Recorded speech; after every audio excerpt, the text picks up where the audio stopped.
tayo ng ice candy. So, nandahil dun sa ice candy na rin na yun, kasi ayun yung unang-una ko talagang business, yung paggawa ng ice candy, no? Ma-share ko lang sa inyo. So, inipon ko talaga yun. Isa rin yun sa mga nagamit kong pampuhunan dito sa aking sari-sari store, no? So guys, yung paggawa ko ng ice candy, isa pamamaraan ko po.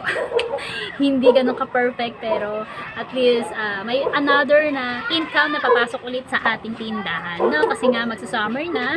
Ayan, medyo malamig pa naman ang panahon ngayon, pero marami kasi naghahanap sa akin ng mga ice candy, kasi ngayon kasi is wala yung mga wala pang mga delivery na mga cola, ng mga nata, wala pa. So ang ginawa ko is gumawa muna ako ng ice candy, no?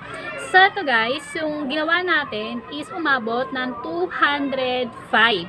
So ang puhunan lang natin is 205 yung ating nagawang mga ice candy. Ang puhunan natin is 125. So meron na rin tayong 80 pesos natin. So, hindi na rin masama. Medyo hindi ko pa rin siya natatansya kasi matagal-tagal na rin akong hindi nakapaggawa ng ice candy. So yan guys, nawala tayo kasi na full memory ang ating cellphone. So, nasa na nga ba tayo?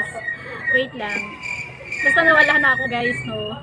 So, bali yun, ang ginamit ko na ingredients doon, yun nga yung evap, asukal, 1 kilong asukal, 1 can ng evap, yung malaki. And then, vanilla, kung wala naman okay lang din. Tapos yung flavor ko guys is yung pang shake. Yung pang shake yung ginamit ko. So may nabibiling tingi-tingi noon. So 30 pesos yata, yun o 35 pesos. Wala kasi resibo ko kaya hindi ko ano. Basta nasa 30 to 35 pesos lang. Yung isang 1/4 lang yun guys na flavor na yun ng mga shake. So marami akong binili, 4 yata na flavor yung binili ko, no? So, dahil wala nga rin akong wala akong blender kasi biniblend ko muna yung flavor na yun bago ko ihalo siya para sa ganun, mas malapot. So, ang ginawa ko lang doon is nilagyan ko lang siya ng mainit na tubig para sa ganun matunaw, kasi kapag nilagay mo siya agad doon sa maligamgam na tubig, medyo parang ang hirap haluin, magbubuo-buo. So, ginawa ko yun nga para mas matunaw siya. Is nilagyan ko siya ng mainit na tubig. So, yun.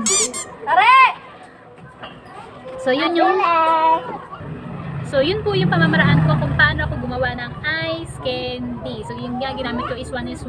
So tig-pipiso lang yung aking ibebenta doon, kasi guys yung mga bata kasi nasanay talaga sa akin noon pa na tig-mamiso lang. Pero yung mga bata sabi, Ate Rochelle, tigdos yung ganito, yung doon sa doon niya sa iba nga daw.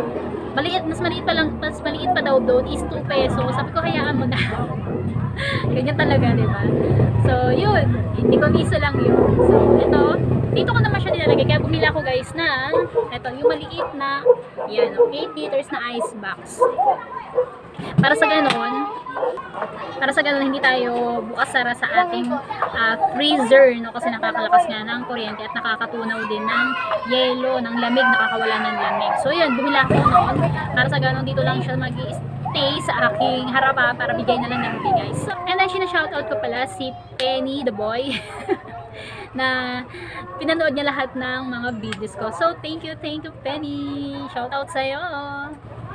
So, yun lang guys ang aking ganap for today. Thank you for watching my old videos. Thank you for support my channel, Rochelle. Thank you guys. Thank you.